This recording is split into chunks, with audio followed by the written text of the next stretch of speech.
ริงๆมาดูทำงานช่วยอาศัยตัวนี้แต่ได้รับความรู้เก่งในสิ่งที่เชื่อของเราไปให้ตัวนี้สุขภาพดีเอาของไอ้เย่ๆยาวๆขึ้นพวกเราเด้อเสียได้ก็ได้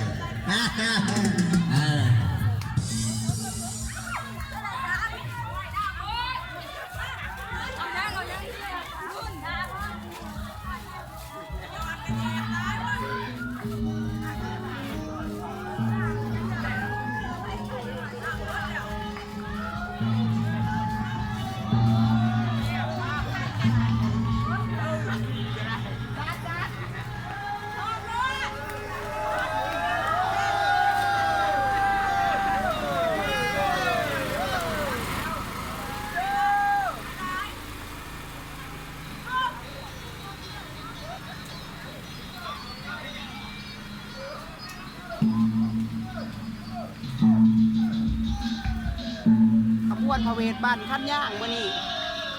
จบลงแล้ว